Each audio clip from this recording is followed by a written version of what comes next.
Hi, my name's Krista Hovey, and I'm one of the guidance counselors here at Hampton High School. And today I'm going to share with you the PowerPoint presentation that I shared with students in grade 9, 10, and 11 about choosing their courses for next year. So these students are on a brand new high school graduation requirement program. So our current grade 12 students and anyone that has graduated in the past, those students had different requirements to graduate. This is a new high school renewal program, and the goal of it was to make things more flexible, give the students more choice, just have some more flexibility. So that was the goal. The biggest, or one of the biggest changes, is that the students need 100 credit hours to graduate. So each course that they take in grade 10, 11, and 12 is worth 4 credit hours. So if you do the math, 100 divided by 4 is 25. So they need 25 courses at the grade 10, 11, or 12 level to graduate. And another difference is that they have grouped the courses by cluster. And in each cluster, they require certain requirements to graduate, and that's what I'm going to talk about this afternoon.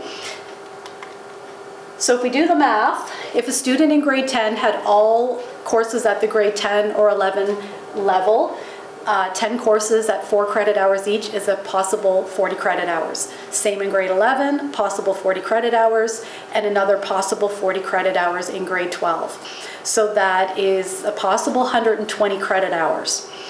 There are some opportunities to get above and beyond that. So the students who are currently in grade 11, most of them would have taken Science 10 when they were in grade 9.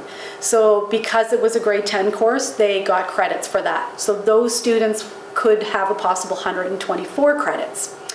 Another opportunity to get more credits would be if students take level 1 math in grade 10 with Mr. Bellamy, those students are actually taking 3 math courses jammed into 2. So they get a bonus of 4 extra credit hours. So those students could graduate with 128 credit hours.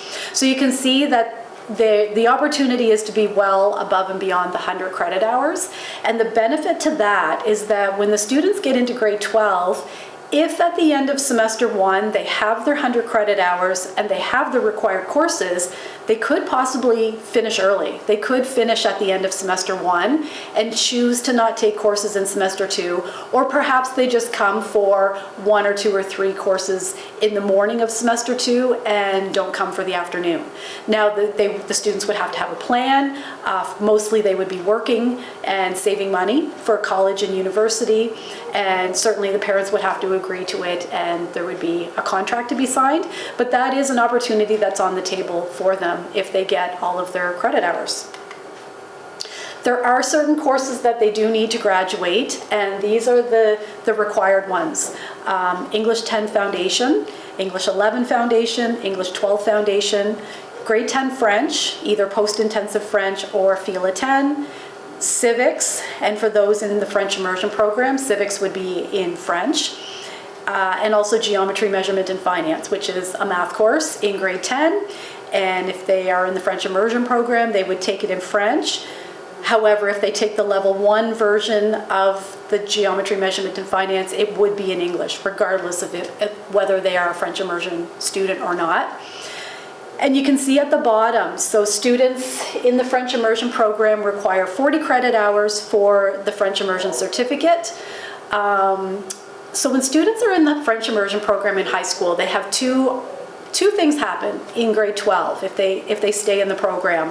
One would be that they could get a certificate if they meet the 40 credit hours. So 40 credit hours would be equivalent to 10 courses. So typically they would take 5 French courses in grade 10, and then they would have 5 more that they would have to take throughout grade 11 and 12. Now the students that take level 1 math in grade 10 are at a disadvantage because that math course is only offered in English, and so those French students would lose 2 French courses. But with the French certificate, it's a piece of paper that they get at graduation. It says that they completed the French immersion program. It's not something anybody would ever ask for. It's not anything that they would show anybody. It doesn't even mean that they can speak French. It just means that they took the 10 courses. The other piece of the French immersion program is the OPI, which is the oral proficiency interview. And so in grade 12, those students in French immersion would have a one-on-one interview with somebody who would have a conversation with them in French and determine what their French speaking level is. And they would get a score. So it would be their intermediate, intermediate plus, advanced, advanced plus, superior. And that would tell people how well they can speak French. So if a person was to apply for a job that required them to be bilingual, they would be asking for what the result of their OPI was. And that, to me, that's the most important part of the French immersion program, is learning to speak French and being able to demonstrate that with a professional that can attest to that. So if they don't meet the 40 credit hours and get the certificate, it's really not the end of the world. They will still do their OPI, and that, in my opinion, is the most valuable part of the French immersion program. This is just a picture of the course handout sheet that the students would have gotten. So if they're in grade 9, they have a blue one. In grade 10, they have a green one. And in grade 11, they have a yellow one. And the students going into grade 10, their options are much less than the options would be for students going into grade 11 and 12. But this is what they would have gotten, and this is their good copy of their course selection. And on these sheets, they would be choosing only the 10 courses that they want for next year, and also adding 2 alternates. So if for some reason they picked a course and that course didn't end up running, we would need an alternate so that we could say, okay, this was their plan B, and we can put them in that course instead. So they all would have a sheet like this. They also have a sheet like this, which is a 3-year planning sheet. So this maps out grade 10, 11, and 12, and regardless of what grade they're in, they can be planning ahead and looking at, what are the courses that I might need for university or college? What are the courses I want to make sure I get while I'm in high school, and be able to spread them out over the next couple of years to make sure that they can fit everything in. So as you can see on the board here, we do encourage students to start planning, because it's one thing to get the requirements for graduation, but it's another thing to get the requirements for university and college programs. And depending on what they want to do in the future, those university and college programs have requirements, and they may find that they need several maths and sciences to get into the program they want to get into. So this is where they need to start thinking ahead and asking questions and planning and looking at options, doing some career exploration, because we want to make sure that they take the courses in high school that they're going to need in the future. And this is something that I certainly help them with all throughout high school.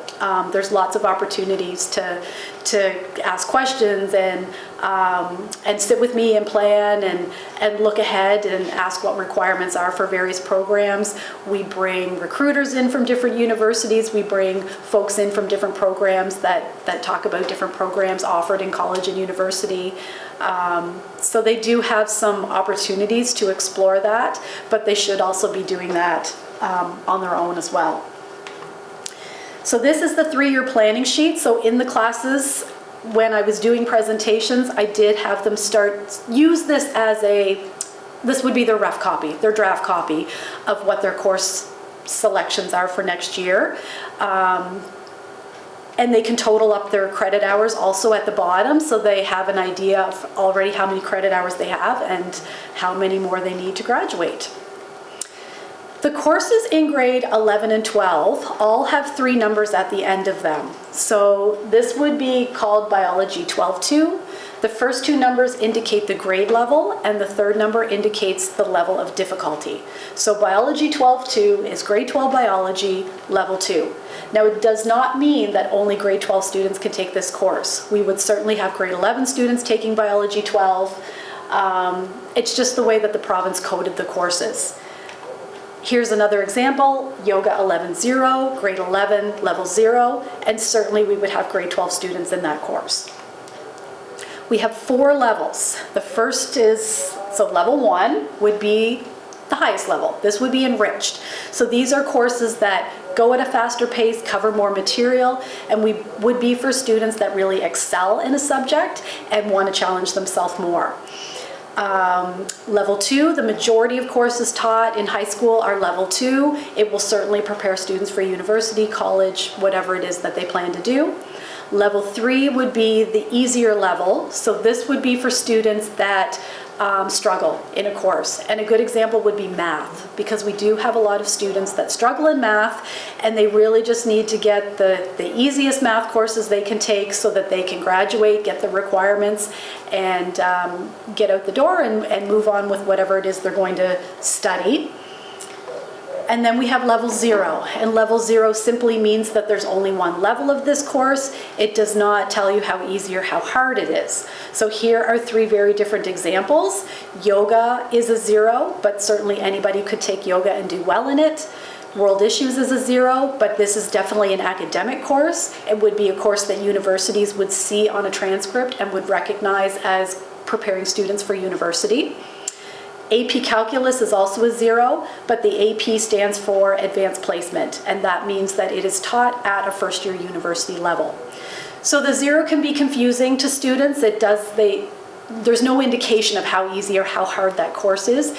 They're going to have to ask questions. They're going to have to ask me, ask teachers, ask maybe older siblings who have taken the courses to get a better idea of what that course is about so that they know what level it's being taught at and if it's a good fit for them.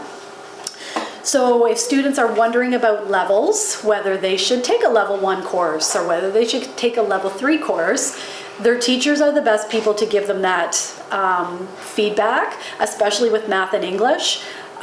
Students in grade 9 right now who are considering level 1 math or level 1 English, I would say maybe sort of roughly, if they had a mark in the 90s, then perhaps level 1 would be a good choice for them. It's going to challenge them more, and they'll be with other students who also want to be challenged. So that would be a good conversation for them to have with their teacher, because the teachers know what their work ethic is and things like that. And same at the other end. If a student's struggling in a course, math and English would be good examples. If they're just sort of hovering around a 60% and really struggling, perhaps level 3 might be a better option for them. And I'll just give you some examples of university and college requirements. So if a student was going to go to university or wanted to keep that door open, they definitely need to take level 2 English. That is a requirement for university. And on the other hand, if they were going to go to community college, every program at community college will accept level 3 English, even the higher level courses like power engineering. On the math side of things, it really depends on the program.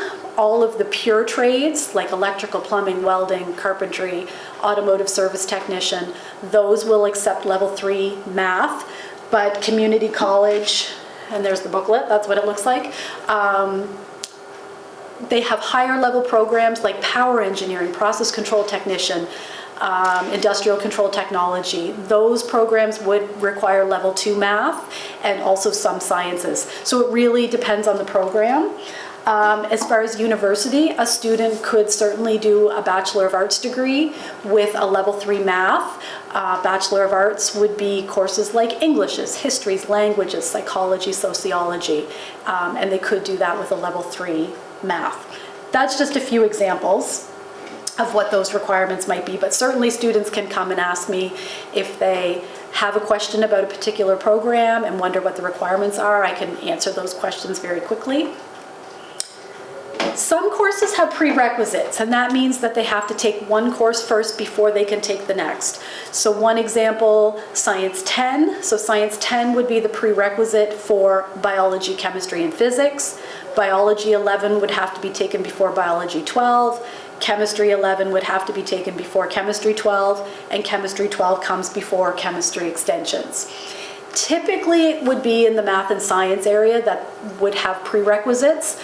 Some examples that would not be included in this category would be something like culinary tech. So we have a culinary tech 11, which is baking, and a culinary tech 12, which is cooking, and they do not have to take one before the other.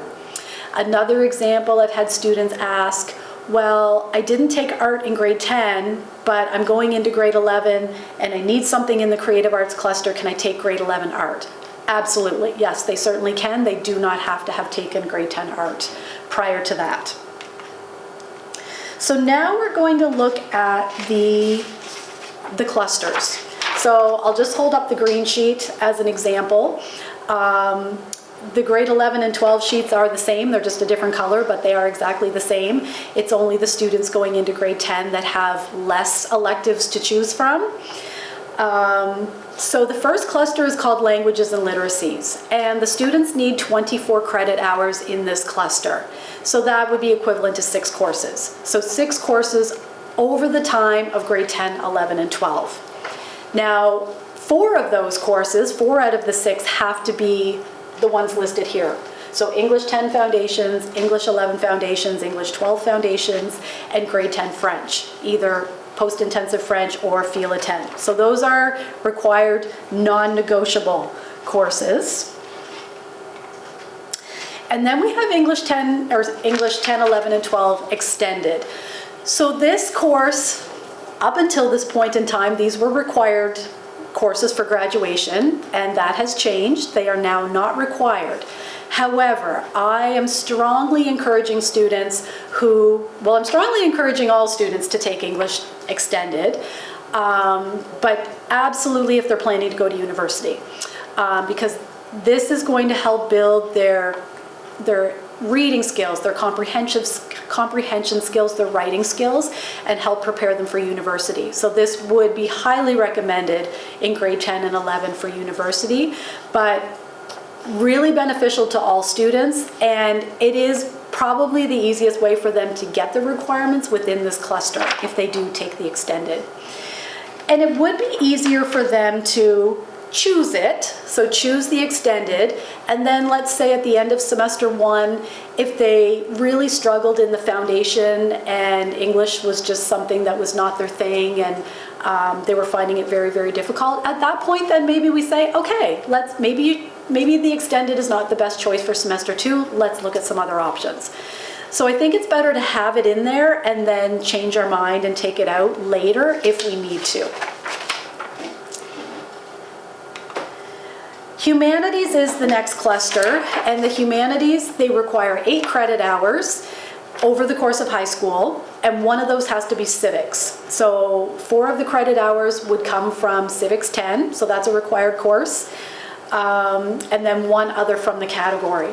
So the students going into grade 10, they only have a few options in that humanities cluster, but when they move into the next grade, there are many, many, many more options in that category. So they don't have to worry when they look at that if there's, they might look at that category and say, there's nothing I'm really interested in there. But if they wait till the next year, there'll be lots more courses to choose from.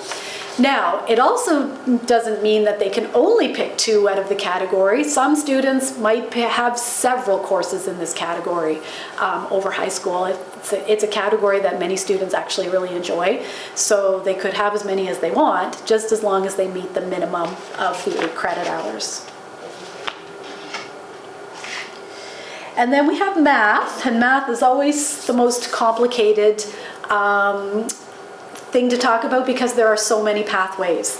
They need 12 credit hours in math to graduate, so that's equivalent to 3 courses. One of those courses has to be geometry, measurement, and finance, which is taken in grade 10. And here are 3 typical pathways. There are more than 3, but this would give us the main pathways depending on the student's interests, their plans for the future, and how well they do in math. So the first pathway would be for the students that struggle in math. So they would take Math 9A, Math 9B, and we might have some students right now in grade 9 who did not pass Math 9A in semester 1, and they're repeating it. So if they're repeating Math 9A, that means next year in grade 10, they will take Math 9B and Geometry, Measurement, and Finance. And then they're sort of on this path here, which would be the level 3 math path. So if really math is not their thing and they know they're going to go into something that does not require math at college or university, then they could move on in grade 11 to Financial Workplace Math 11, which is level 3 math. And in grade 12, they could choose between Financial Workplace Math 12 and the NBCC Skilled Trades Math. So that's one pathway. The next pathway is sort of the middle of the road. So they would have taken Math 9A, Math 9B, Geometry, Measurement, and Finance, Numbers, Relations, and Functions. These would be the grade 10 math courses. So this would be, we would consider this level 2. And then in grade 11, they would move into Foundations of Math 11, at which point then they can choose, and you see that these line up. After Foundations of Math 11, they could choose to go on to Pre-Calculus 11. And by taking Pre-Calculus 11, they open the door for the rest of these math courses. If they don't take Pre-Calculus 11, they could choose to do Foundations of Math 12 in grade 12. This math would be an entrance requirement for nursing. It's not an entrance requirement for a Bachelor of Arts, but it would be helpful for a Bachelor of Arts, particularly if they're taking psychology.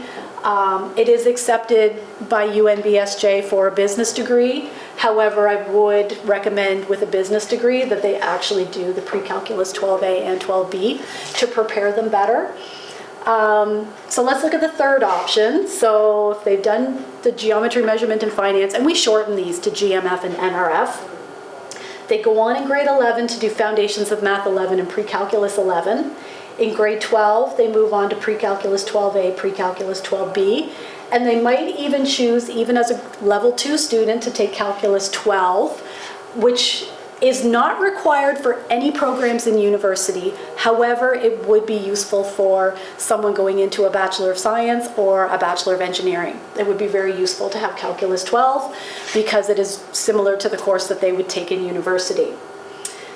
Now, the students that take level 1 math in grade 10, those students are actually doing 3 math courses in grade 10. They will cover Geometry, Measurement, and Finance, Numbers, Relations, and Functions, and Foundations of Math 11. So they will cover 3 math courses in grade 10, and then in grade 11, they will move into Pre-Calculus 11, Pre-Calculus 12A, and Pre-Calculus 12B. So they will cover 3 math courses in grade 11. And then in grade 12, they could choose to do the Calculus 12 in semester 1 and the AP Calculus 12 in semester 2. So there's a few different pathways here. As far as university requirements, the Pre-Calculus 12A and Pre-Calculus 12B would be required for a Bachelor of Science, a Bachelor of Engineering, a Bachelor of Kinesiology, a Bachelor of Computer Science, a Bachelor of Health Science, and more other than that. Bachelor of Forestry, there would be others. So if a student really wanted to just keep all of their doors open, they should aim to get the Pre-Calculus 12A and Pre-Calculus 12B by the time they graduate. So this is just things that I just explained. Moving on to science. They need 8 credit hours in science to graduate, so that is equivalent to 2 courses. They should take Science 10, because Science 10 is the prerequisite for biology, chemistry, and physics. So if they all take Science 10, then they keep the science door open. For students that really struggle in science, their best options would be Science 10 and Human Physiology Level 3.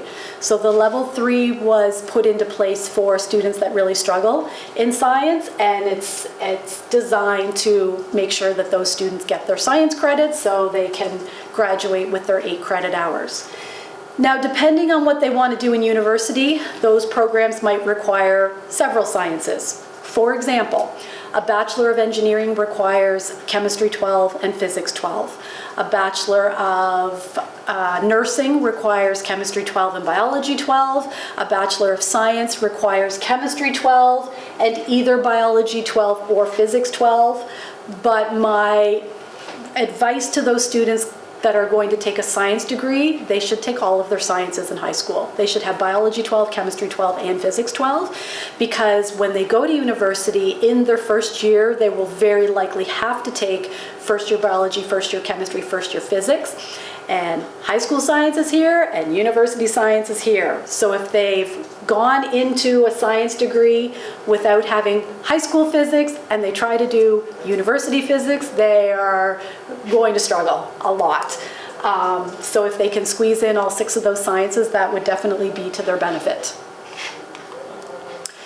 And then the next cluster, which is the biggest change in the high school renewal, is the personal well-being cluster. So for the yellow and green sheets, it's on the back page. For the blue sheet, it's at the bottom of the page. And they need to get 4 credit hours from the creative arts cluster, 4 credit hours from the wellness and physical education cluster, and 4 credit hours from the career connections cluster, and then an additional 8 electives. So then on top of that, they need 2 more from any of these 3 that are listed above. So that's a total of 5 in that personal well-being cluster, and that is the biggest change with high school renewal. And in this cluster would be things like, in the creative arts, it's arts and music and drama, media studies. In the physical education, there's some leadership classes, gym classes, yoga, nutrition, healthcare. So there is quite a wide variety in that section. Career connections would be all of our shop courses, all of our business type courses, all of the computer courses, cooking, all of those types of things. So there is a wide variety in the career connections. So those are 5 that they need to get. And at the bottom of the sheet, we just have some local options listed there. So local options would be courses that we offer here at Hampton High, but they're not necessarily offered at all schools in New Brunswick. They are just ones that our teachers had a specific interest in offering. But everything counts as credits. No matter what they take, it counts as 4 credit hours towards graduation. So just as a summary for students in grade 9 going into grade 10, this would likely be the path that they would take.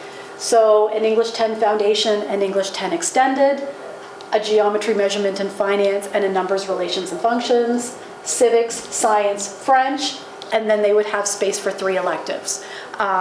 So they do have quite a few things to choose from. A lot of them might take, and especially if they're thinking of university and maybe a career in the health science field, they probably would take biology and or chemistry as an option.